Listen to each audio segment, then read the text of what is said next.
Welcome student, welcome to computer monkeys. আজকে graphics learning প্রোগ্রামে আমরা লিস্ট বক্স তৈরি করা শিখব।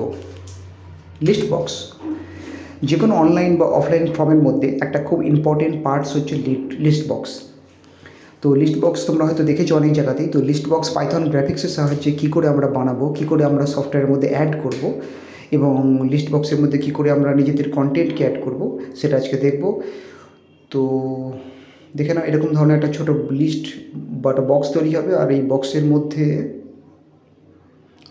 মধ্যে আমি বিশেষ বিশেষ কিছু ওয়ার্ড লিখে রাখবো বা লিস্ট তৈরি করব বিশেষ প্রয়োজনে, এবং ইউজারকে বলবো যে তুমি যে কোনো একটা বেছে নাও বা যে কোনো দুটো বা তিনটে বেছে নাও। তো এরকম ধরনের লিস্ট বক্স অনলাইন ফর্মে আমরা অনেক দেখে থাকি। আমি ইন্টারনেট থেকে যদি সার্চ করে তোমাদের দেখাই লিস্ট বক্স কেমন হয়, এ দেখো এরকম ধরনের লিস্ট বক্স তোমরা দেখেছো বিভিন্ন রকম অফলাইন এবং অনলাইন ফর্মে।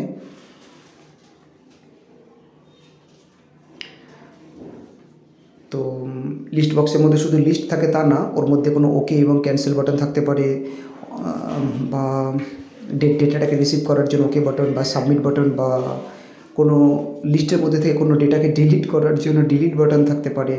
ঠিক আছে, তো এরকম ধরনের লিস্ট বক্স এক্সেলও আই থিঙ্ক তোমরা বানানো শিখেছো। যারা এক্সেল জানে, এক্সেলে ডেটা ভ্যালিডেশনের সাহায্যে, এক্সেলের মধ্যে ডেটা ভ্যালিডেশন অপশনের সাহায্যে আমরা এরকম লিস্ট বক্স তৈরি করতে পারি খুব সহজেই। যাদের এক্সেল জানা আছে তাদের আই থিঙ্ক জানা থাকবে, বা জানা না থাকলে তোমরা জেনে নিতে পারো।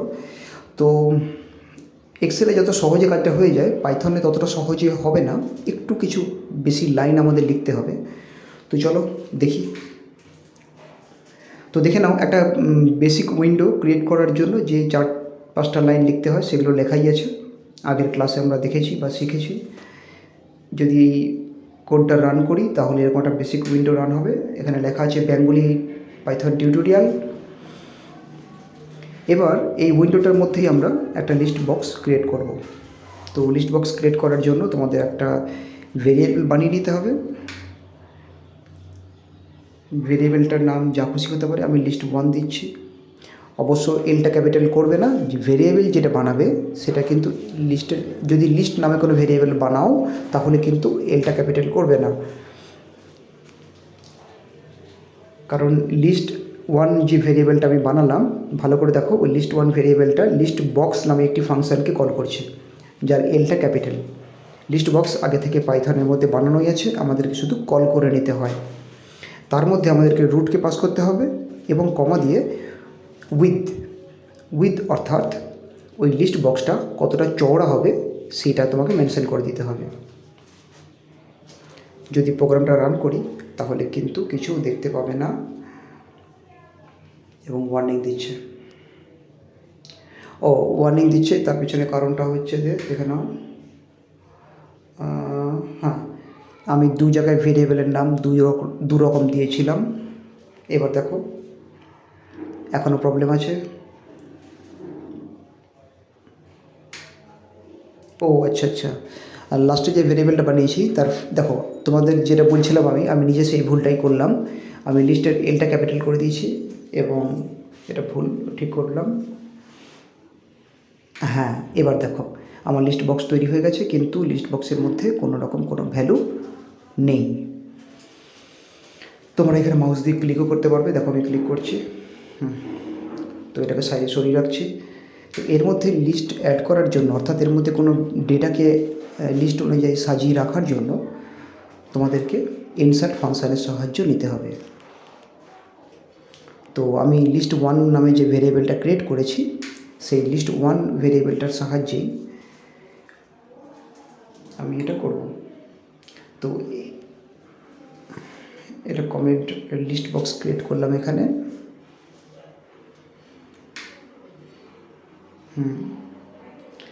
এবার আমরা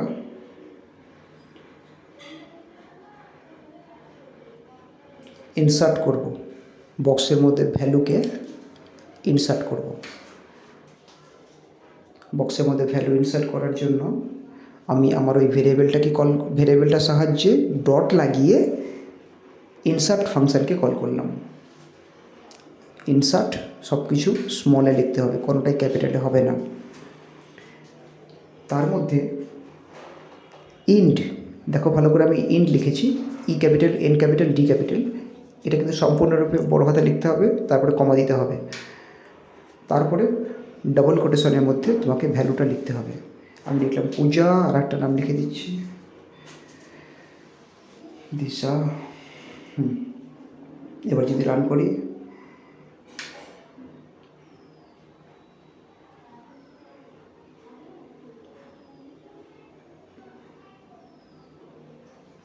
একটু স্লো চলছে আমার কম্পিউটার, একটু ধৈর্য ধরো। কিছু ভুল হয়েছে, ভুল হওয়ার কথা নয়, সব ঠিক আছে। আরেকবার রান করব।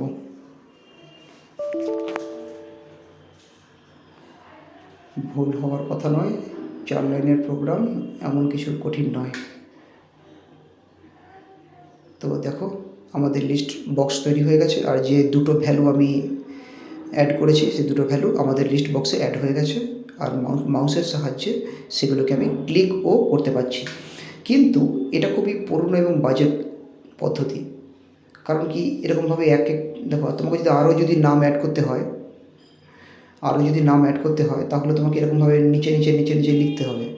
তো বলো তো কত লম্বা চওড়া হয়ে যাবে প্রোগ্রামটা, তাই না? আরও যদি নাম অ্যাড করতে হয় তাহলে আমাকে প্রোগ্রামটা আরও লম্বা করতে হবে। এরকমভাবে যদি আরও অনেক লিস্ট বক্স তৈরি করতে হয় তাহলে এক একটা প্রোগ্রাম কত বড় বড় হয়ে যাবে। আর তাতে যদি কোনো ভুল হয় প্রোগ্রামের মধ্যে, সেটাকে ঠিক করার জন্য ঝামেলা খুব বেশি হবে। তাই প্রোগ্রামকে সবসময় ছোটো থেকে ছোটো এবং স্মার্ট থেকে স্মার্ট করতে হয়। তাতে কি হয়, প্রোগ্রামটা যে মেশিনে রান করবে সে মেশিনে রান হতে বেশি মেমোরি খরচ হবে না, এবং খুব তাড়াতাড়ি প্রোগ্রামটা রান হবে, বন্ধ হবে এবং শুরু হবে। তো সেই জন্য প্রোগ্রামকে একটু হেলদি বানানো দরকার। প্রোগ্রামকে হেলদি বানানোর জন্য আমরা এইরকমভাবে লিস্ট বক্স তৈরি করব না, অর্থাৎ লিস্টের মধ্যে ভ্যালুগুলোকে এইভাবে আমরা অ্যাড করব না। তো তার জন্য আমরা একটা লিস্ট ক্রিয়েট করে নেবো। পাইথনে জানো তোমরা লিস্ট, টাপল, ডিকশনারি, যারা পাইথন বেসিক জানো, আই থিঙ্ক তোমাদের জানা আছে কী করে লিস্ট, টাপল, ডিকশনারি ইত্যাদি তৈরি করতে হয়। ঠিক জাস্ট থার্ড ব্র্যাকেটের সাহায্যে আমি একটা লিস্ট ক্রিয়েট করে নেব। লিস্টটার নাম দিলাম আইটেম নামে একটা লিস্ট ক্রিয়েট করে নিচ্ছি, যার মধ্যে আমি আগে থেকে ভ্যালুগুলো পুট করে দিচ্ছি, মাঝখানে কমা দিয়ে দেখে নাও যেভাবে আমি করছি ঠিক সেভাবেই তোমাদেরকে করতে হবে। আর যারা ভিডিও দেখছো আমি রিকোয়েস্ট করব খাতায় নোট করে রাখবে, কারণ নোট না রাখলে এবং নিজের থেকে আর একবার প্র্যাকটিস না করলে কিছুতেই মনে থাকবে না।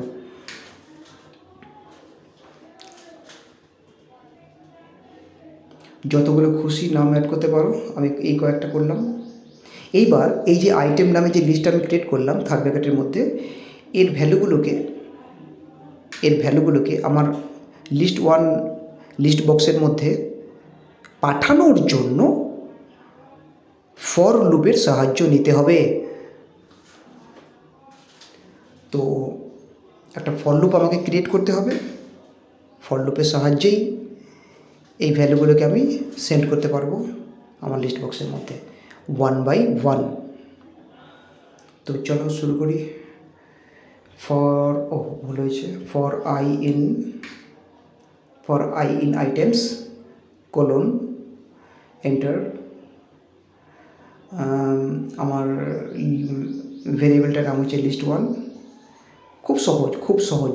যারা একটু বুদ্ধিমান আছো, যাদের প্রোগ্রামিং ভালো লাগে, তারা বুঝে যাবে একবার দেখলেই। list1 ডট ইনসার্ট দিয়ে তোমাকে এন্ডটা পাস করে দিতে হবে। এন্ডের কিন্তু E capital, N capital, D capital, তার মধ্যে কমা দিয়ে আইকে পাস করে দিলাম।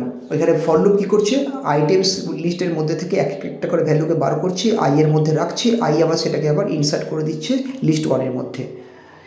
আই রিপিট ফর লুপ কী করছে, আইটেমস লিস্টের মধ্যে যে ভ্যালুগুলো আছে সেগুলোকে একটা একটা বার করে আই এর মধ্যে রাখছে, আই সেগুলোকে ট্রান্সফার করে দিচ্ছে list1 লিস্টের মধ্যে। এটা আমি কী বললাম একবার শুনলে হয়তো বুঝতে নাও পারো, বারবার ভিডিওটা রিপ্লে করে দেখে নাও, শুনে নাও, তাহলে বুঝতে পারবে। দেখো আমি মাউস দিয়ে ক্লিক করছি, ভ্যালুগুলো ক্লিক করা যাচ্ছে। খুব সহজেই আমি একটা লিস্ট বক্স ক্রিয়েট করলাম এবং ফর লুপের সাহায্যে অনেকগুলো ভ্যালুকে তার মধ্যে আমি ইনসার্ট করলাম। এই লাইনটার সাহায্যে আমরা লিস্ট আইটেম তৈরি করেছি, আর এই আইটেমগুলোকে ফর লুপের সাহায্যে একটা একটা করে লিস্ট ওয়ান লিস্টের মধ্যে ট্রান্সফার করলাম। হ্যালো স্টুডেন্ট, আই থিঙ্ক তোমরা বুঝতে পারছো আমি এখানে কী করলাম। আমি যে লিস্ট বক্সটা ক্রিয়েট করেছি, দেখো প্রোগ্রামটায়, এই লিস্ট বক্সের মধ্যে নিচের লাইনে আমি লিখেছিলাম লিস্ট ওয়ান ডট প্যাকটা আমি নিচের লাইনে লিখেছিলাম এইভাবে। তো এটাকে আমি সরিয়ে ডট প্যাকটা পাশে লিখে দিয়েছিলাম। ডট প্যাকটা পাশে লেখা যায়, কিন্তু লিস্ট বক্সের ক্ষেত্রে পাশে লেখা যায় না। আই রিপিট, লিস্ট বক্সের ক্ষেত্রে ডট প্যাক পাশে লেখা যায় না, ওটাকে নিচের লাইনে আলাদা করে লিখতে হবে। আই থিঙ্ক আমি তোমাদের বোঝাতে পেরেছি লিস্ট বক্সের সঙ্গে রিলেটেড কিছু কথা। নেক্সট প্রোগ্রামে দেখব একটা এইভাবে যদি আমি ভ্যালু না দিই, আমি যদি ইউজারের থেকে ভ্যালু নিতে চাই, সাপোজ ইউজারকে বলবো প্লিজ এন্টার ইউর লিস্ট বা কিছু, ইউজার ভ্যালু দেবে, সেই নাম্বারটা অ্যাড করবো, বা আমি একটা ডিলিট বাটন বানাবো, একটা একটা করে ভ্যালুকে ডিলিট করে দেবো। তো একই জিনিসটা, এই পদ্ধতিটা আমরা নেক্সট ভিডিওতে শিখব। আজকে এ পর্যন্তই থাক।